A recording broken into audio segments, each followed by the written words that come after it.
From 1947 to 1991, the USA and the USSR were extreme rivals, doing anything in their power to be superior. These two superpowers had opposed political and social economic ideals that caused them to butt heads. The USSR's ultimate goal was to spread communism throughout the world and gain allies and satellites, while the US was trying desperately to contain the spread and help boost other democratic nations gaining allies of their own.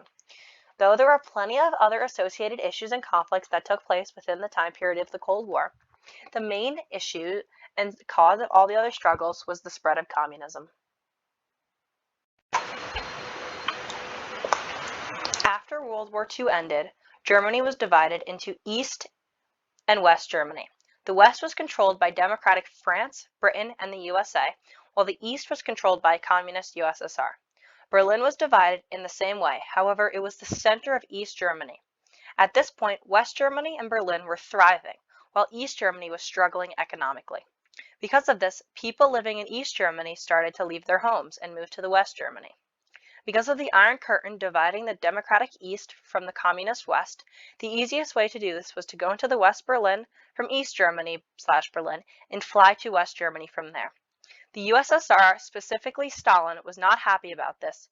To stop East Berliners from moving, Stalin decided to surround West Berlin with a wall. Miss Sickman climbed to the third floor.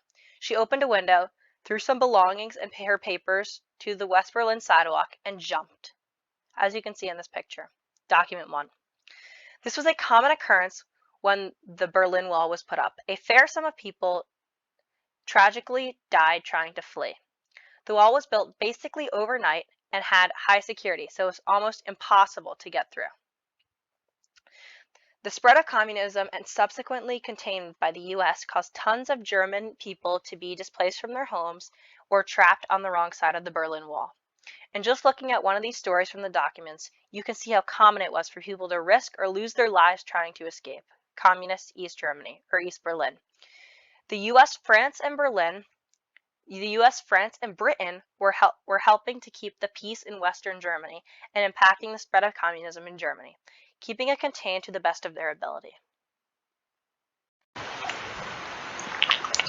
In 1979, the USSR invaded Afghanistan with the intent to spread communism and gain access to the petrol-rich Middle East.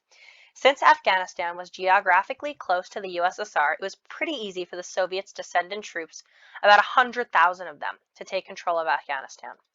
The Soviets weren't able to maintain the same level of ease and were surprised by the opposition. That opposition was the Mujahideen, or Soldiers of God, who fought against the Soviets. Document 7 is an excerpt from a remembrance by a Soviet soldier, Vladimir Tamarakov, who writes about the Soviet presence in Afghanistan and a handful of other countries during the Cold War time period, and how casual and normal that seemed. In December 1979, Soviet troops entered Afghanistan. This wasn't anything unusual. Out troops were already in East Germany, Poland, Czechoslovakia, Hungary. Sometimes they dropped in on Africa. Document 7. This excerpt really displays the impact that the USSR had on surrounding countries and how their soldiers were used to spread communism.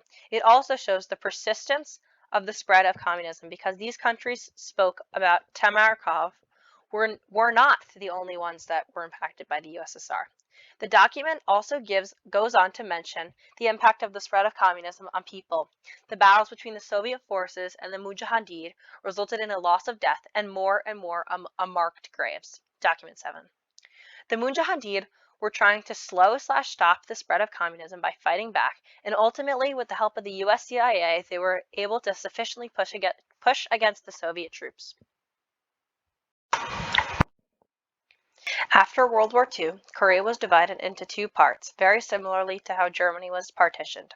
At the 30th parallel, Korea was divided into the North and the South. The USSR had control of the North, and the USA had the South, opposite to Germany. There was a lot of fighting between the newly formed Koreas.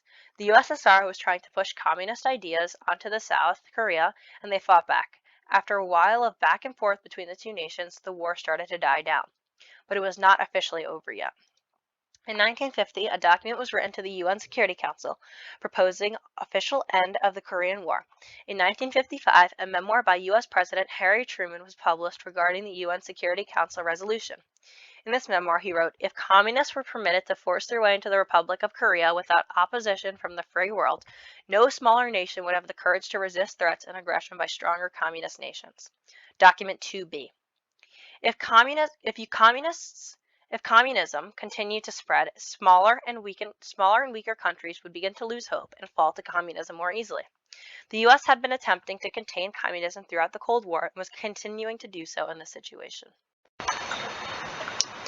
In the 1960s, Chile was a democratic nation.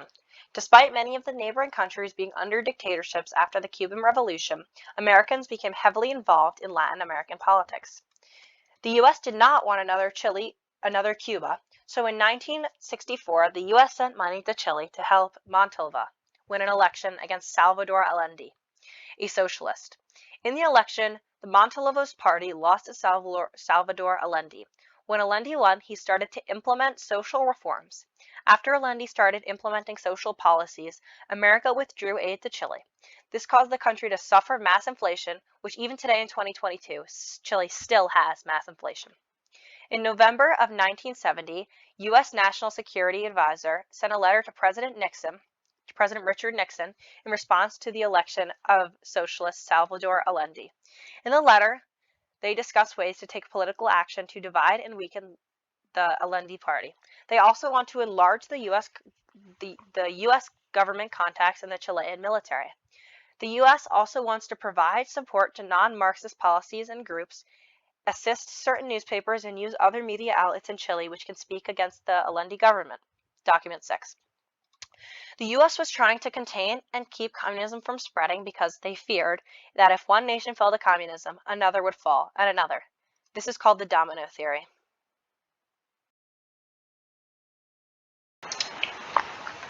Overall, the Cold War was a time period of national competition between superpowers, the USSR and the USA, and the spread of communism.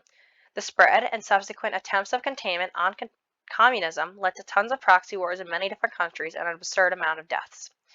The conflicts that resulted from the spread of communism still have effects on the present world. The two ends of Germany are still somewhat split in their cultures. Afghanistan is still in chaos and war, evident by US's presence in their country for 2 decades. North and South Korea are practically opposite countries that have been put head-to-head since their split at the 30th parallel. And of course, Chile is still struggling with the inflation caused by their change in government and social structure in the Cold War. Thanks for watching!